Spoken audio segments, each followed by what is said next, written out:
Hello, everybody. Welcome to the SRA webinar series. A couple of housekeeping notes. We are recording today's conversation, and this will be on the SRA website.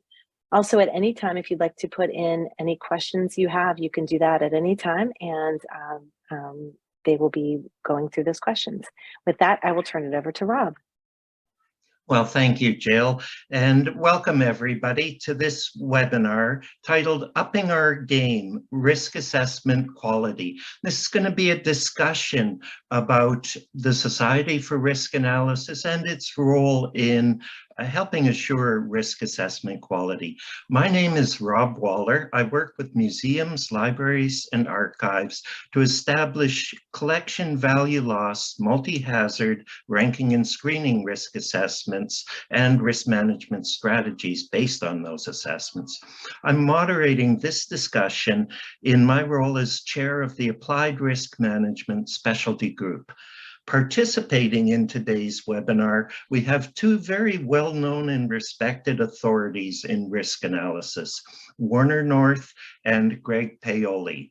Warner North, with over 50 years of experience in the field, is a past president, 91-92, of the Society for Risk Analysis, a recipient of the Frank P. Ramsey Medal from the Decision Analysis Society in 1997 for lifetime contributions to the field of decision analysis, and the 1999 recipient of the Outstanding Risk Practitioner Award from the Society for Risk Analysis.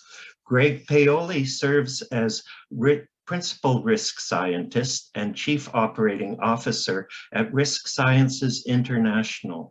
He has been providing advice primarily to regulatory agencies and regulated industry at the international level for 30 years. Greg was the recipient of the SRA Sigma Psi Distinguished Lectureship Award in 2009.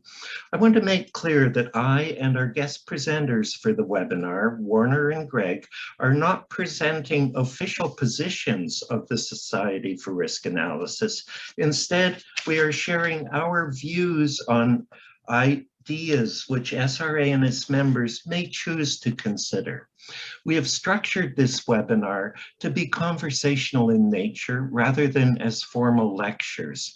The discussion will continue for 30 to 40 minutes and be followed by reading and responding to questions and comments entered in the Q&A. Warner and Greg are asked to speak for up to 5 minutes each in response to each of 3 questions. So, first for Warner, then Greg. Knowing that SRA will never be able to control all the ways risk analysis could be used or misused, should SRA still accept a sense of social responsibility for ensuring the general public benefits from appropriate and high-quality risk analysis? So Warner, please. First of all, I would like to thank the organizers, and in particular you, Rob, for organizing this. I think it is a wonderful idea to have seminars on how we can up our game and have perspective on what it is we are doing within our yet relatively young society, 40 years.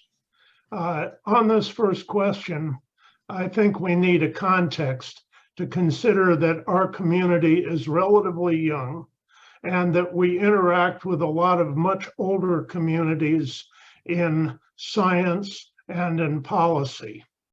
I have a little bit of trouble with the word ensure because I think we aren't really at the point where we have a very well-established role. We are not like lawyers who must pass a bar exam or like doctors who have to go through an accredited university program to get their MD.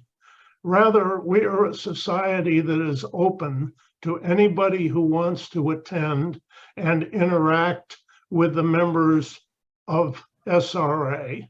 we can share our experiences, we can learn from each other, and we can hopefully up our game by getting ways to improve our quality and improve our effectiveness in communicating with the people who are involved in risk problems. I will call them owners or stakeholders.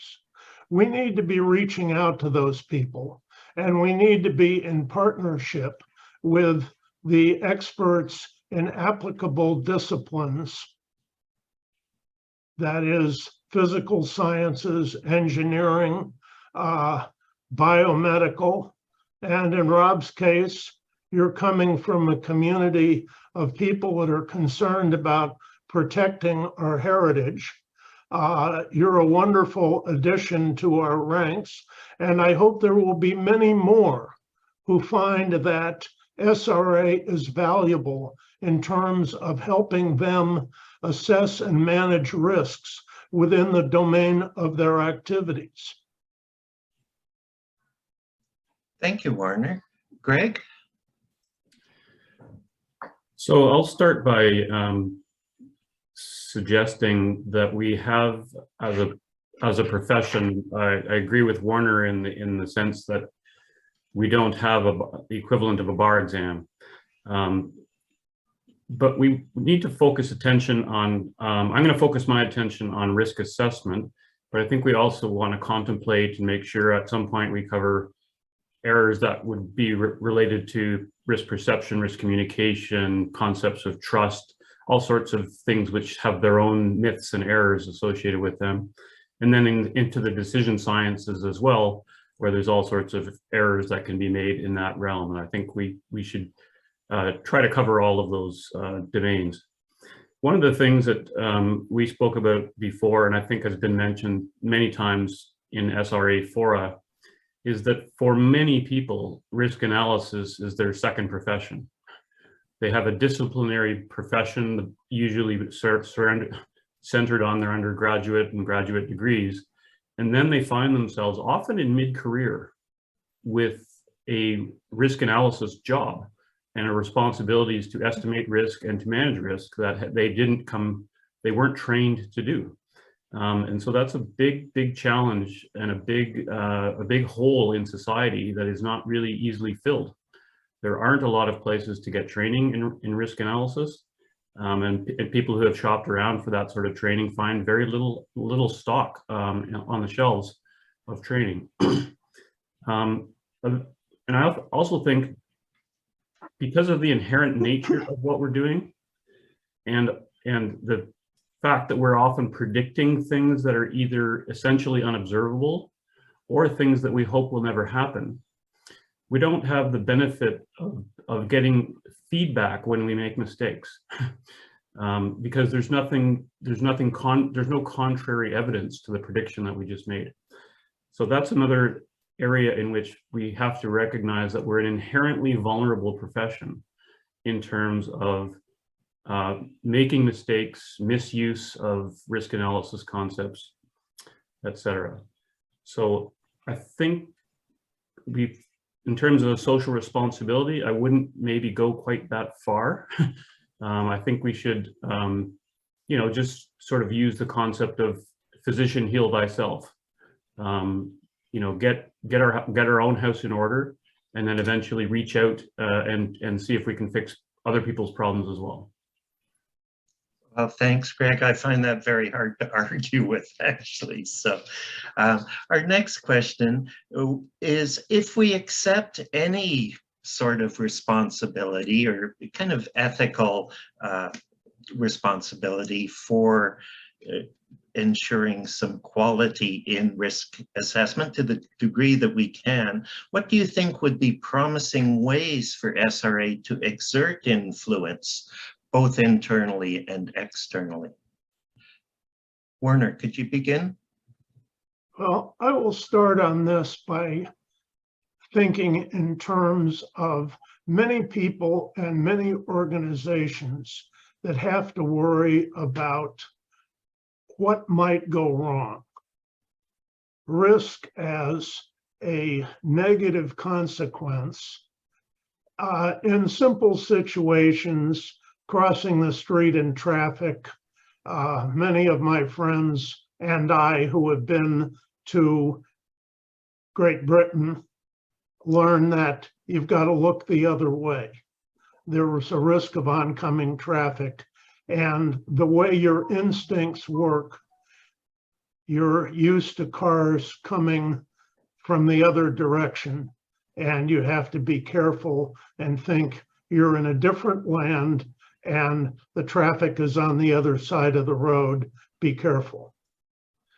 We have a great many new technologies that have come into prominence in the last 40 years and maybe extend that back to the beginning of the industrial age.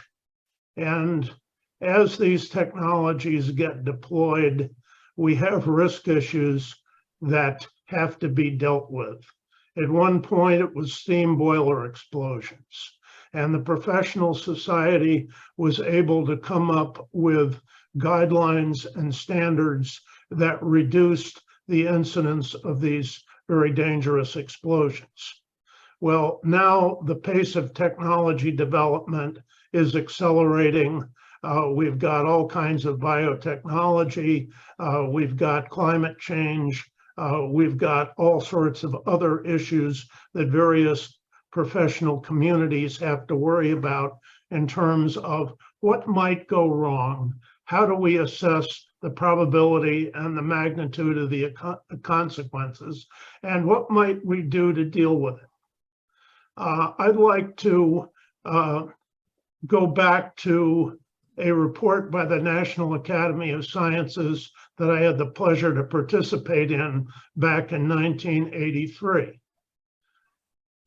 The issue that was brought to our committee was having science courts to try to figure out what was a good risk assessment as opposed to a not so good risk assessment.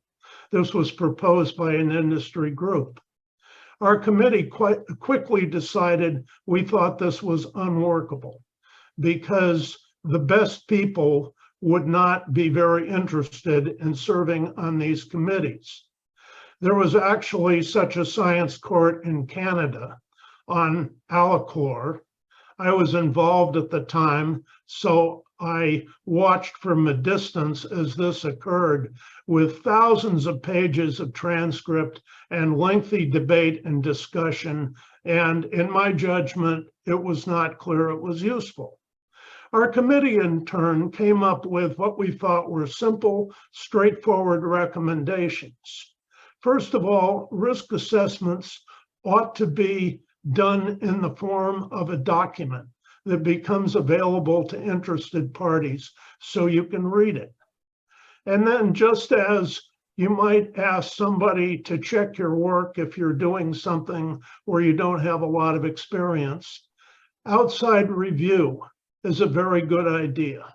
And in particular, when a government agency is doing a risk assessment on a major problem, it might be a very good idea to have a mechanism such as EPA's Science Advisory Board, where outside experts can review this document in detail in a public meeting and then write an evaluation of what they think is good and what they think needs improvement.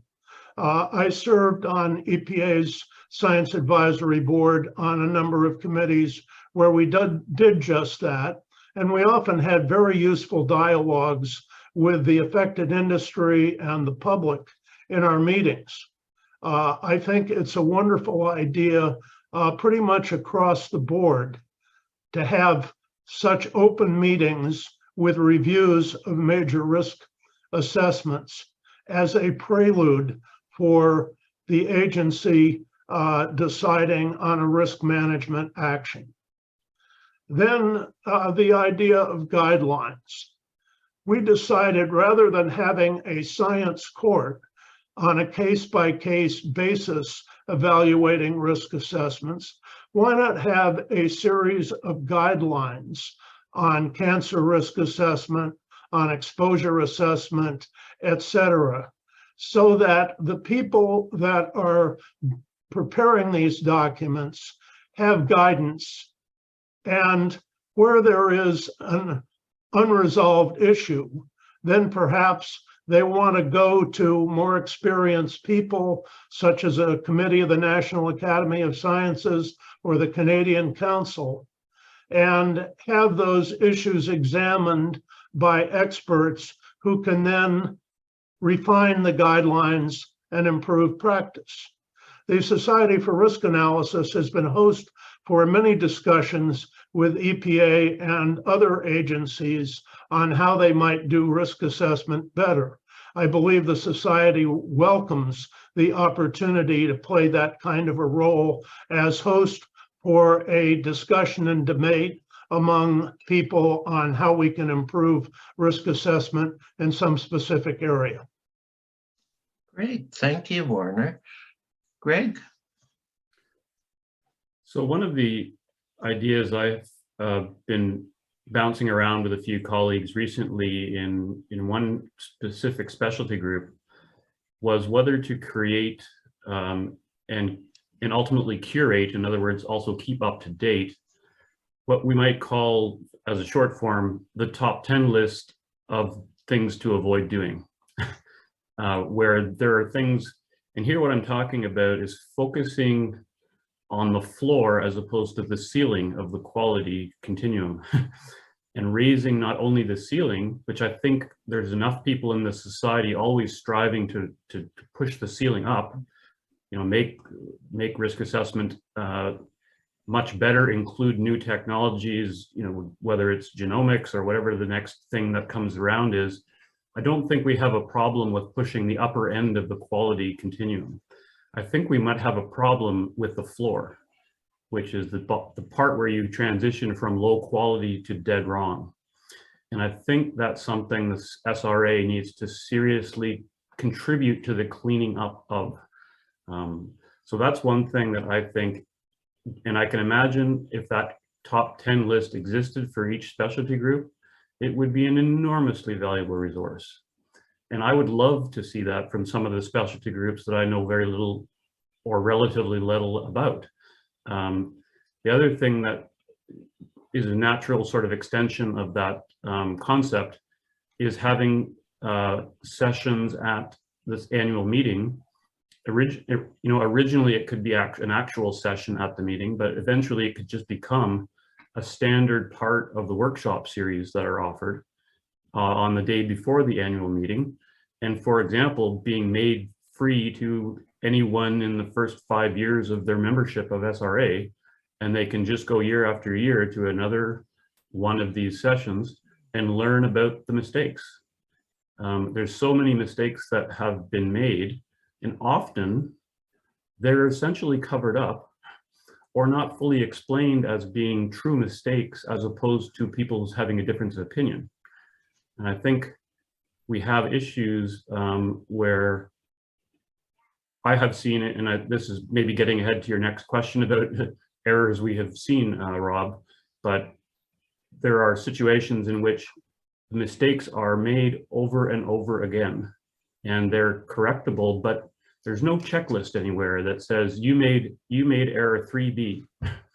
And it would be so convenient if we had those lists and we could say the assessor could go down the list themselves, and then the peer reviewers would go down the same list and then use their expanded understanding of risk beyond that checklist to say, did they make these top 10 errors?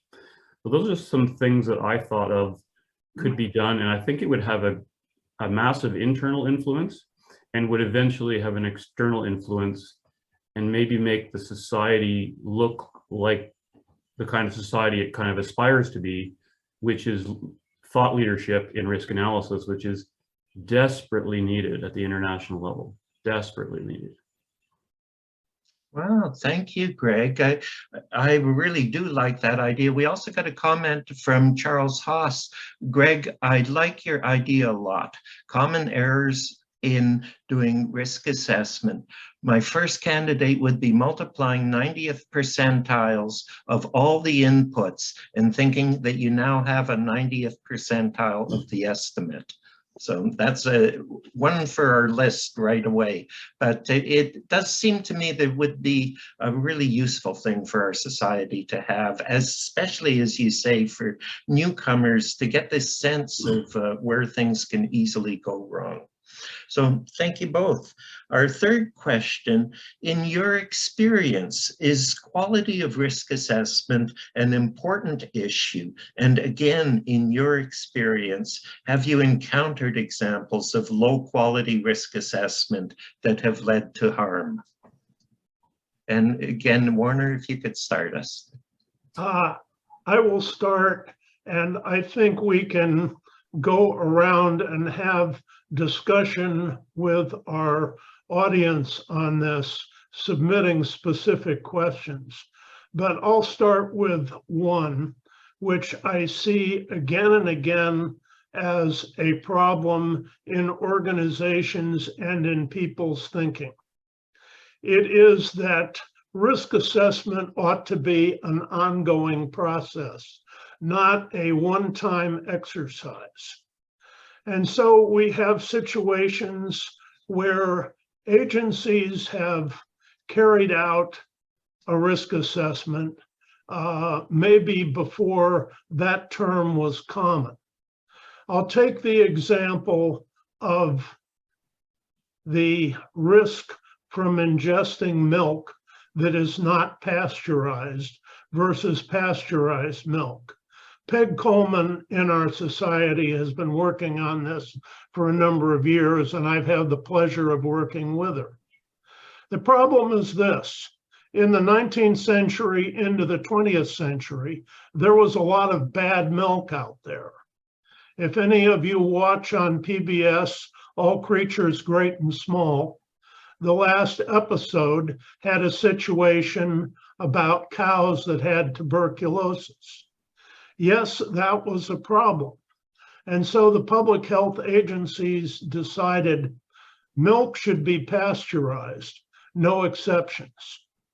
And we have a multitude of regulations across states and across countries because people who live on farms often drink milk straight from the cow, and they have no problems, they enjoy it, they're very healthy. Well, supposing you provide it to your friends and neighbors, or should you be allowed to sell it in some local region given inspection of the cows? Well, when you have a mindset, we did a risk assessment and it's dangerous. Then you have many agencies who say, we don't even want to look at this problem again. We have done the risk assessment. Now, if you do the research as Peg and colleagues have done, you find out that there may be benefits which are in the milk, microbes or protein fragments that help initiate the immune system. Now, if we look at milk from human mothers, this issue goes double, triple, because what we find is that pasteurized milk is very similar to formula.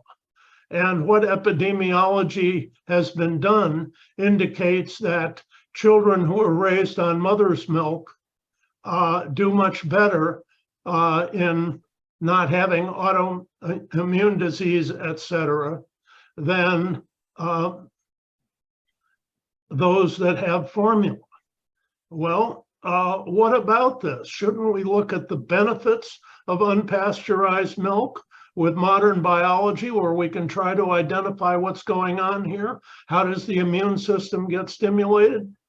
So we would very much like to see an international workshop activity on this to share information and reopen the question of what are the risks and benefits of pasteurized versus unpasteurized milk, human mothers and farm animals like cows, sheep, goats, etc. My second point is the need to look at ongoing inspection and maintenance. The nuclear engineering community has pioneered probabilistic risk analysis, and in my opinion, a great many people do that very well. But I have trouble understanding how in France they could develop a situation where half their nuclear reactors are suddenly out for maintenance, and they didn't anticipate this and carry out the maintenance so that it would be spread across time, and only a very small fraction of the reactors would be out at any one point. It seems to me that's like not inspecting your car and having regular maintenance. At a certain point, it's likely to break down, and it's likely to take time and a lot of expense to fix what's wrong. So I will put in those 2 points in my 5 minutes with the sense that we ought to come back and discuss what else can be done to improve quality that is maybe a rather obvious thing, reassess old ones, and look at ongoing assessment of risk in the context of inspection and maintenance to find issues that need correction. Yes, okay, thank you, Warner. Greg, on the same question?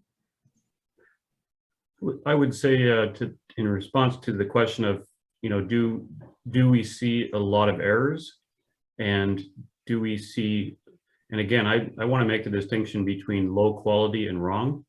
Low quality is sometimes forced because you're trying to do so many risk assessments at once. Think of an organization that has to assess the risk of 100, 200 chemicals.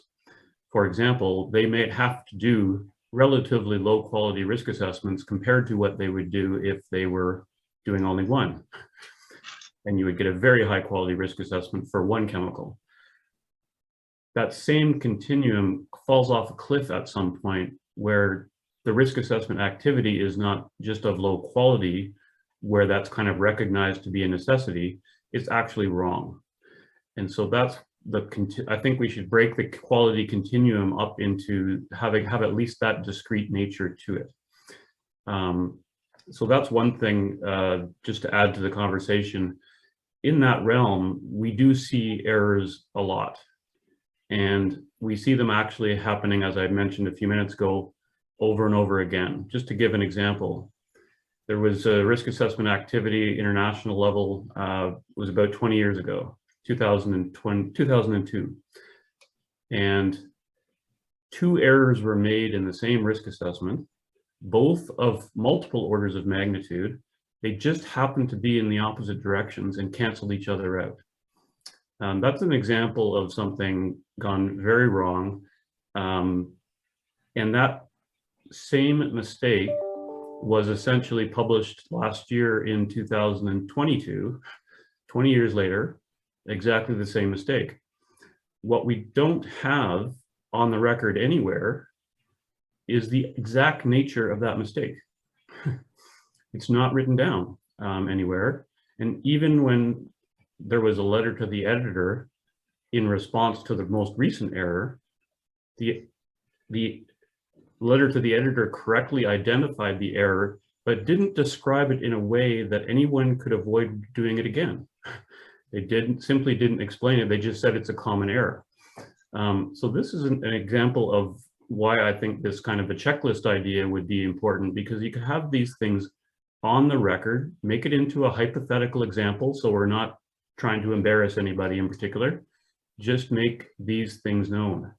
In this particular case, it was simply the choice between the mean and the median. And a lot of people will go to their local statistician and ask them, should I choose the mean or the median? And they'll give them the usual back and forth about which one's better in which case.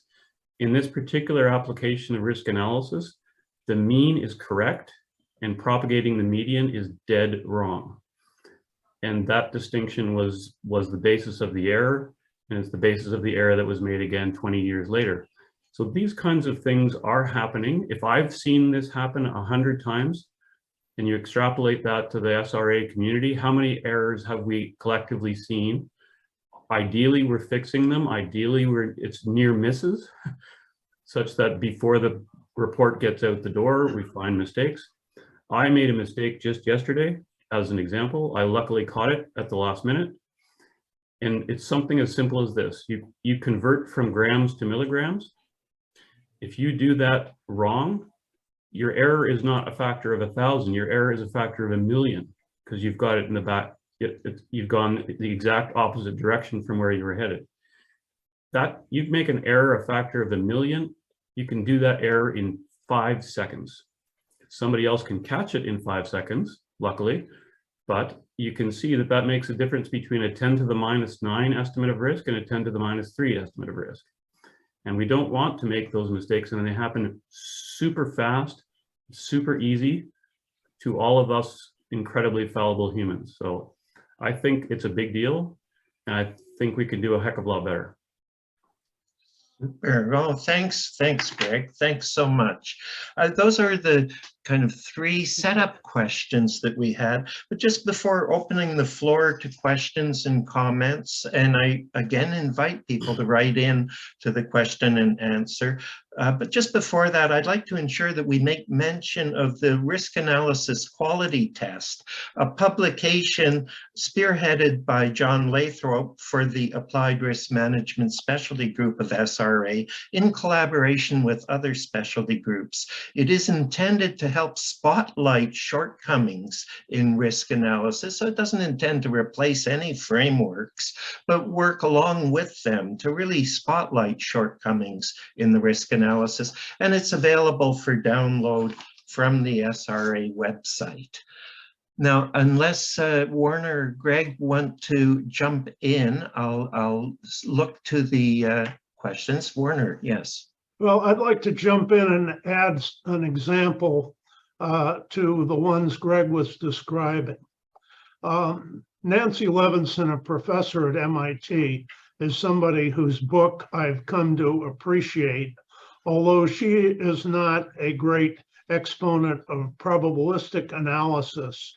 She is very good about the need to have correct communication across teams of people that are working on, shall we say, projects involving high risk. There was a spacecraft cost in the order of $1 billion, where one group of engineers was using metric system and another group was using English units. And as a result, that spacecraft went awry and was lost. A very simple issue like Greg was describing, where it wasn't checked and the error was not caught. Her book goes on to give many other examples like this, where there was a communication breakdown in terms of what various people in the effort knew and how they were communicating, reading the maps incorrectly, having wrong identifiers. So the issue of getting risk assessment and risk management right is not just a matter of having very good use of probability methods. It's a matter of keeping the communication accurate and not having mistakes on simple issues like what units are we using. And it's easy to make those mistakes unless you have a system of review and check, so that when a mistake is made, it gets identified before it becomes a big problem. I would commend all the people involved in the James Webb Telescope for carrying out an incredibly difficult engineering project that appears to work flawlessly. The amount of effort and checking and make sure it's right that they carried out is really awesome and highly admirable. we need to do more of that. Great, thank you, Warner. And there is a question here, but what is the title of the book by Nancy Levinson? Engineering for a Safer World. Great, thank you. Okay, now our first question that came in was Charles Haas. I will start with a loaded question. Is qualitative risk analysis, in quotes, qualitative risk analysis, really risk analysis? And if so, how does one define a high quality qualitative risk analysis? And greetings to Warner and Greg. Well, I can start. I'm not sure. It is a very loaded question, Chuck. Thanks for that. But I'll start by saying I've kind of been forced into accommodating qualitative risk analysis as a proper form of risk analysis. I think it has to be also subject to standards, and it has to have expectations, and it has to be careful not to make the same mistakes just by simply not showing the math. The math is the math. If you do it qualitatively, you can be just as wrong as you can be when you're doing quantitative errors. So that's kind of how I would frame my concern. I often sort of portray in teaching a continuum between the most narrative form of risk analysis, where there's almost no structure to it, to the most complicated and, for example, a complex probabilistic model at the other end of the continuum, for example. And then somewhere in the middle, you have semi-quantitative risk assessment, where people are using risk matrices and other forms of scoring methods that ultimately are a surrogate for the quantitative risk assessment, which might otherwise be desirable. And there's a huge continuum of errors occurring in that realm. And the way I sort of portray it is that at some point, as you simplify the problem to make it easier and or all the way to the qualitative extreme, you sometimes will fall off a cliff. And you have made a mistake in that simplification that is going too far. And a good example is many of the things, for example, in Tony Cox's paper on what's wrong with risk matrices. It's an absolute epidemic of bad advice going out in the use of risk matrices. And I would point the finger, although I'm not in the finger pointing business most of the time, but point the finger at essentially untrained management consultants who decide to open up a risk shop. And then they go in with the risk matrix, and then they make all sorts of mistakes and provide all sorts of bad advice. And it's actually an epidemic, I would say. So those are things that I think we have to be aware of within the community of practitioners. The community, as Warner said, it's a very big tent. We invite everyone in, but we also need to have someone at the door making sure the people getting in are not already drunk. So that's another metaphor for you. Over to you, Warner. I like the idea of doing a screening analysis, where if you can conclude based on what you know about what I will call dose response and exposure, that the risk is really low, then maybe you don't have to go much further. You can rule that one out and go on to others. Now, in the Department of Energy's risk analysis carried out by a huge team of contractors for the risks associated with the proposed repository at Yucca Mountain, the amount of analysis was absolutely astonishing. But they had a cutoff point. If the risk was at the level of 10 to the minus 4, look out over 10,000 years, 10 to the minus, let's say 10 to the minus 8 in any 1 year, 10 to the minus 4 over the period I believe, I'm not sure I've got those numbers exactly right, but I remember 10 to the minus 8. If you get the calculation showing the risk should be less than 10 to the minus 8, we can stop there. Document the reason for why you thought it was less than 10 to the minus 8, and then go on to the many other issues on which analysis is going to be done in more detail. So I like the idea of not so much having a qualitative, but rather, can we do some back of the envelope calculation saying this one is far enough down so that we should not expend any more of our limited resources on that. I worry very much about risk matrices. I'm no fan of that. I endorse the criticisms that Tony Cox and others have made of it, and I'm very concerned about people, shall we say, claiming expertise in this area that make those kinds of mistakes. I would rather argue for, let's come up with a rationale, which may be qualitative because we don't want to go much further on quantitative. We don't know enough yet.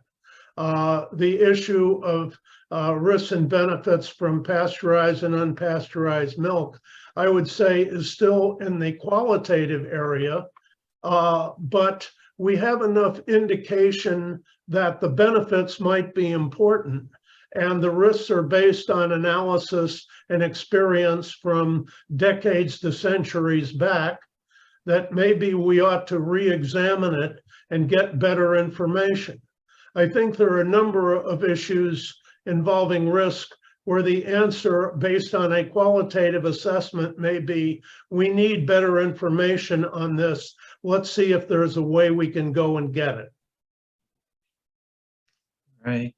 Okay. Well, thank you both. On the issue of risk matrices, the way I see so many problems is that it can be a somewhat useful tool for communicating if you only have a few minutes to talk to a board of governors or trustees, but then there's this mistaken idea that they also form a way of assessing risks, and that's just not true at all. They might reflect some results of a careful risk assessment, but they're not the way to do an assessment.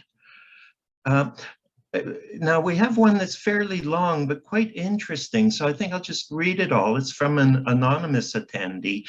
In the aftermath of the first two Boeing 737 MAX mishaps in 2018 and 2019, the FAA performed what is known as a Transport Airline Risk Analysis, or TARAM. The probabilistic model projected that without action, 15 more fatal crashes attributed to the MAX's maneuvering characteristics augmentation system, upset events, could occur fleet-wide within the projected 45-year lifespan of the MAX. So they anticipated 15 more fatal events in a 45-year anticipated lifespan. The FAA accepted that residual risk owing to Boeing's promise to fix the software within 10 months. The second MAX crash occurred 5 months after the first. Is this an example of lack of trust in the quality of a risk assessment, or an example of something else? So personally, without any knowledge of that assessment and its details, I couldn't begin to comment on whether it was of good or bad quality. So I don't think I'm in a position to answer much at all about that question. But I think this sort of comes back to the question of the inherent vulnerability of what we're doing is trying to predict the probability of things we hope never happen again. And getting that right is very, very vulnerable to error. But that's true of anything, and not particularly the FAA's work. I'm just saying in general, it's very hard to do. I was not involved in this and am not any more knowledgeable than others who read the newspapers and have been following this at a distance. But I'm concerned about situations where there is a quantitative prediction and that is seen as the result of the risk assessment, as opposed to insights in what is weak, what might be improved, and where we would judge that we are clearly over the line in acceptable safety and corrective action needs to be taken. I worry especially about human error types of situations. They're rather hard to predict and analyze, especially when you get into a situation where people have to act very quickly. There have been a number of fatal airplane accidents where essentially the automated system wasn't capable of dealing with it, and then the human pilot has to react very quickly, and if they lack the training and experience to do so, you can have a fatal plane crash. The example is a plane that went down in the Atlantic Ocean flying from Brazil to Europe.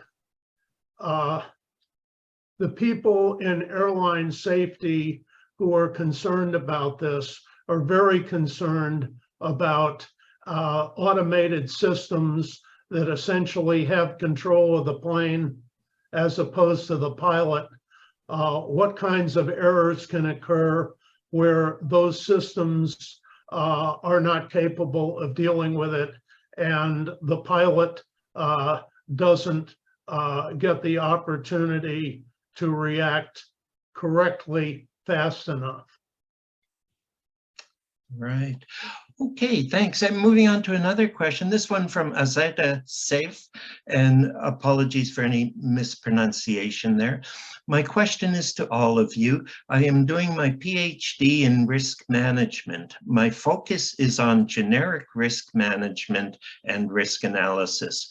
Often it happens that when I introduce my specialty, the reactions are so annoying as if it is a waste of time. So it is not easy to introduce my profession. So I want to ask you, how should we introduce ourselves as young professionals in risk analysis and risk management? Well, that's a tough question. Let me take a crack at that, as I have certainly encountered this in my professional career a great deal, at the level of, I am experienced making decisions in this area, and I don't need any young whippersnappers like you with computers to tell me how to do my job. Yes, we have a number of people out there who are in decision-making capacity, who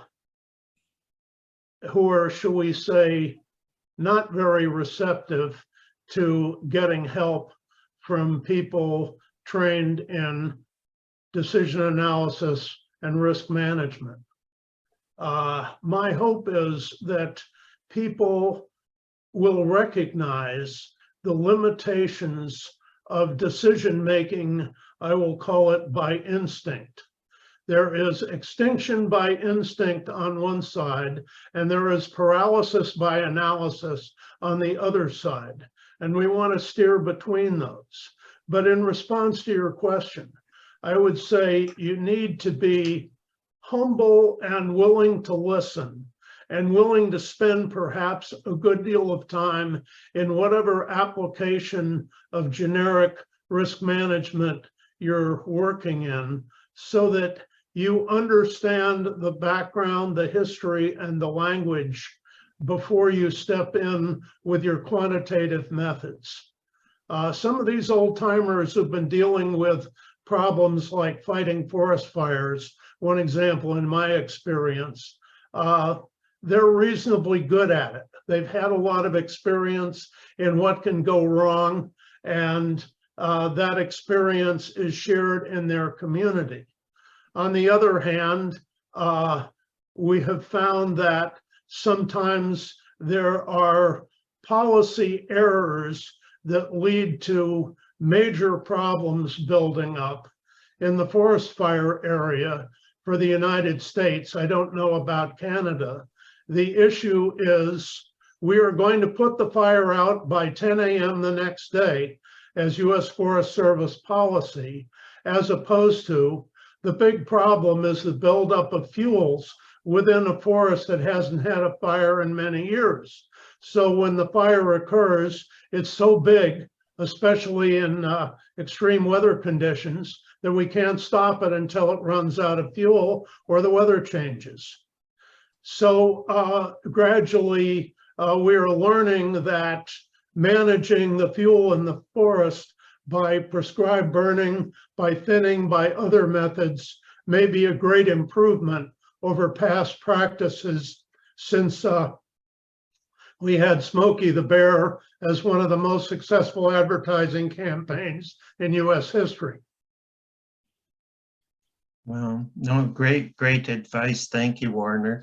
And I will apologize to anyone who's put out a comment or question that we won't get to because we may run out of time. We've had great attendance that's been constant throughout, so we really appreciate that. I'd like to read off two questions that I think are quite related, so I'll put them together. One is from Mark Powell, where Warner's pasteurization example involves a perceived failure of risk management, not an analytical error of risk assessment. It's more of a comment, but then the related question from Michael Tishenko. The first question asked about social responsibility. Risk assessments can be triggered by innovations in science and engineering. Should risk assessments place their risk assessment outputs into a broader societal context beyond the initial risk assessment question, which may be narrowly focused? So to my mind, those are somewhat related. Could you speak to those? Let me try and let Greg expand on it. I see a risk as usually embedded in a policy or decision context, that the reason we want to know about the risk is to inform our actions. If the risk is significant, then we want to think carefully about how decisions get made. So there isn't, in my judgment, a really clean line between risk assessment as a scientific exercise and risk management with decisions in specific cases and policies addressing the risk management issues broadly. We'd like to encourage this separation so that members of the public and stakeholders get an idea of what is the science, what is it we know about this risk, versus what are the policies which may involve economics, politics, culture, etc. Be good to know what does the science say as opposed to how it might get distilled by people who may not be entirely trustworthy. They may have their own biases. Now, I would agree with Mark that where we're headed is risk management decisions on the milk issue. But I would say at this point, not enough is known so that it's clear you can open that box and come to a clear consensus. Incidentally, Norway is an example where they consider that pasteurizing milk, either from animals or human mothers, is a very bad idea. They say it would be like pasteurizing blood. You're really damaging a vital substance coming out of the natural biology. But on the other hand, there are others that think about tuberculosis and other pathogens. So of course you want to pasteurize. I think I will stop there and let Greg go on. We're coming down to the last few minutes. I'll add something, I hope very quickly, in response to Mike's question about the broader social context. I think one of the challenges that we have is, as risk assessors, is that it's often the risk assessor is well below the risk manager in most org charts. And the risk manager may very well put a box around the risk assessor saying you can consider this and you can consider that, but don't go outside of this box. If you're doing something for food, don't talk about water. That's another department. We don't talk about water here. We're talking about food, just as an example. So those sorts of constraints on risk assessors, I see them very common. I'm often inside one of those boxes because my client is inside that box and I have to stay in the box. So that, I think, is an issue. It would be interesting to have another discussion on another day about whether that boxing of the risk assessors and how much harm is it really doing. I think Mike is implying that probably is somewhat harmful. That's such an interesting idea, Greg, for to explore how might that box be opened a bit usefully. We really do just have a couple of minutes left before I thank you both for such an insightful webinar. I'll give you each 1 minute if you want a parting word of your very best minute of advice. Let me articulate the need for those of us in SRA to reach out to get beyond the confining boxes and to bring other people into our community who are interested in and have risk issues on which they could use our help. Rob, I'm delighted to see you within SRA because you represent a community we haven't had in the past.